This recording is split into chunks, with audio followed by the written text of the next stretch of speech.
খবর ঢাকা কেন্দ্র থেকে রিলে করে শোনানো হলো। বাংলাদেশ বেতার সিলেট। এখন শুনবেন স্থানীয় সংবাদ। আসসালামু আলাইকুম। বাংলাদেশ বেতার সিলেট সংবাদ পড়ছি কুমকুম হাজারা মারুফা। অলিকুল শিরোমণি হযরত শাহজালাল রহমতুল্লাহি আলাইহি এর ওরস মোবারক আজ থেকে শুরু হচ্ছে। প্রতি বছর হিজরি জিলকদ মাসের 19 ও 20 তারিখ দুদিন ব্যাপী ওরস অনুষ্ঠিত হয়। এই উপলক্ষে পালিত হয় নানা কর্মসূচি।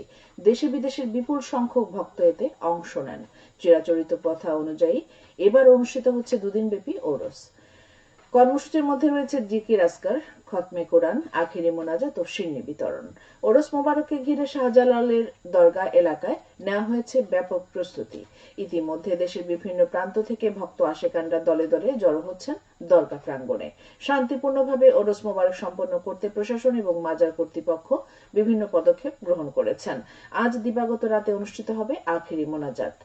আগামীকাল সকালবেলা সিন্নি বিতরণ করা হবে। বাদ জোহর মিলাদ মাহফিল, বাদ আসর শরবত বিতরণ ও রাতে ওরসের সমাপ্তি ঘোষণা করা হবে। শ্রম কর্মসংস্থান ও নৌ পরিবহন মন্ত্রণালয়ের উপদেষ্টা অবসরপ্রাপ্ত brigadier general M Sakhawat Hossain বলেছেন, চা শ্রমিকদের জীবনমান উন্নয়ন নিয়ে এ সরকার কাজ করে যাচ্ছে।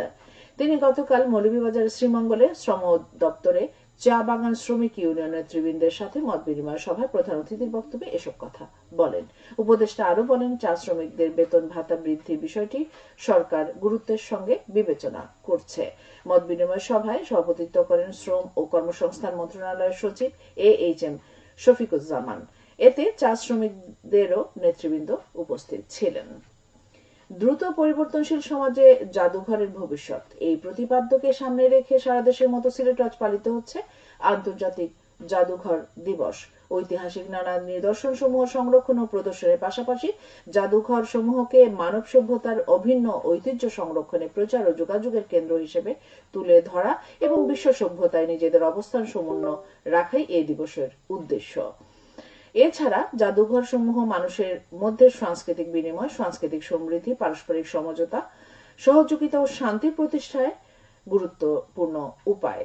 1977 সাল থেকে প্রতি বছর 18 মে বিশ্ব জাদুঘর দিবস হিসেবে পালন করার সিদ্ধান্ত গ্রহণ করে ইউনেস্কোর সহযোগী সংগঠন international committee of museums I.Com.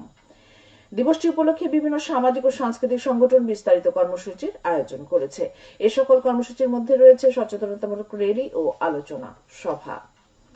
Digital রূপান্তরে নারী পুরুষের সমতায়ন, এই প্রতিপাদ্যকে সামনে রেখে সারা দেশের মতো সিলেটে গতকাল পালিত হয়েছে বিশ্ব টেলিযোগাযোগ ও তথ্য সংঘ দিবস। বিশ্বজুড়ে দিবসটি পালনের মূল লক্ষ্য হচ্ছে টেলিযোগাযোগ ও তথ্য প্রযুক্তি খাতে উদ্ভাবন, প্রবেশাধিকার, নীতিমালা ও সার্বজনীন সুবিধা নিয়ে সচেতনতা তৈরি করা। 1965 সালের 17 মে ফ্রান্সের প্যারিসে আন্তর্জাতিক টেলিগ্রাফ কনভেনশন স্বাক্ষরের মাধ্যমে আন্তর্জাতিক টেলিযোগাযোগ ইউনিয়ন প্রতিষ্ঠিত হয়। এই ঘটনাকে স্মরণ করে প্রতি বছর 17 মে সকল সদস্য রাষ্ট্র বিশ্ব টেলিযোগাযোগ ও তথ্য সংঘ দিবস উদযাপন করে থাকে। এদিকে প্রধান উপদেষ্টা প্রফেসর ডক্টর মোহাম্মদ ইউনুস বিশ্ব টেলিযোগাযোগ দিবস উপলক্ষে একটি স্মারক ডাকটিকিট অবমুক্ত করেছেন। তিনি গতকাল রাষ্ট্রীয় অতিথি ভবন যমুনায় এই স্মারক ডাকটিকিট অবমুক্ত করেন। দিবসটি উপলক্ষে র্যালি ও আলোচনা সভা অনুষ্ঠিত হয়েছে গতকাল মৌলভীবাজারে। জেলা BTCL কার্যালয়ের প্রাঙ্গণ থেকে বের হয় র্যালি। পরে এম সাইফুর রহমান অডিটোরিয়ামে অনুষ্ঠিত হয় আলোচনা সভা। সভায় প্রধান অতিথি ছিলেন শিক্ষা ও ICT বিভাগের অতিরিক্ত জেলা প্রশাসক মেহনাজ ফেরদৌস। এতে BTCL এবং তথ্য ও যোগাযোগ প্রযুক্তি অধিদপ্তরের কর্মকর্তা কর্মচারী, ফ্রিল্যান্সার সহ বিভিন্ন পেশার লোক উপস্থিত ছিলেন। BTCL এবং তথ্য ও যোগাযোগ প্রযুক্তি অধিদপ্তর যৌথভাবে এর আয়োজন করে। সঠিকভাবে রক্তচাপ মাপুন, নিয়ন্ত্রণে রাখুন এবং দীর্ঘজীবী হন, এই স্লোগানকে সামনে রেখে সারা দেশের মতো সিলেটে গতকাল পালিত হয়েছে বিশ্ব উচ্চ রক্তচাপ দিবস। দিবসটি উপলক্ষে র্যালি ও আলোচনা সভা অনুষ্ঠিত হয়েছে গতকাল মৌলভীবাজারে। জেনারেল হাসপাতাল প্রাঙ্গণ থেকে বের করা হয় সচেতনতামূলক র্যালি। পরে হাসপাতালে সভা কক্ষে অনুষ্ঠিত হয় আলোচনা সভা। এতে প্রধান অতিথি ছিলেন জেলা সিভিল সার্জন মামুনুর রহমান। সভায় সরকারি বেসরকারি হাসপাতাল ও ক্লিনিকের ডাক্তার, নার্স, স্বাস্থ্যকর্মী, জনপ্রতিনিধিগণ উপস্থিত ছিলেন। হাসপাতাল কর্তৃপক্ষ এর আয়োজন করে। দুর্নীতি দমন কমিশনের গণশুনানি অনুষ্ঠিত হয়েছে আজ মৌলভীবাজারে। জেলা শিল্পকলা একাডেমিতে সকাল 9টা থেকে এই গণশুনানি শুরু হয়।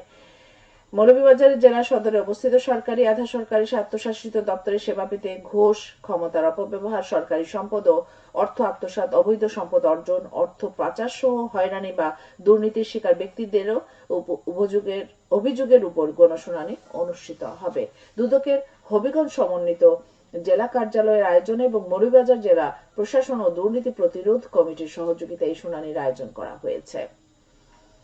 Sylhet metropolitan police SMP commissioner Mohammad Rezaul Karim PPM সেবা বলেছেন, মরমী সাধক হাসন রাজা লেখনী, গান সহ সাহিত্যকর্মের মাধ্যমে যে আদর্শ রেখে গেছেন তা অনুসরণ করলে সমাজ থেকে অশান্তি ও বিশৃঙ্খলা লোপ পাবে।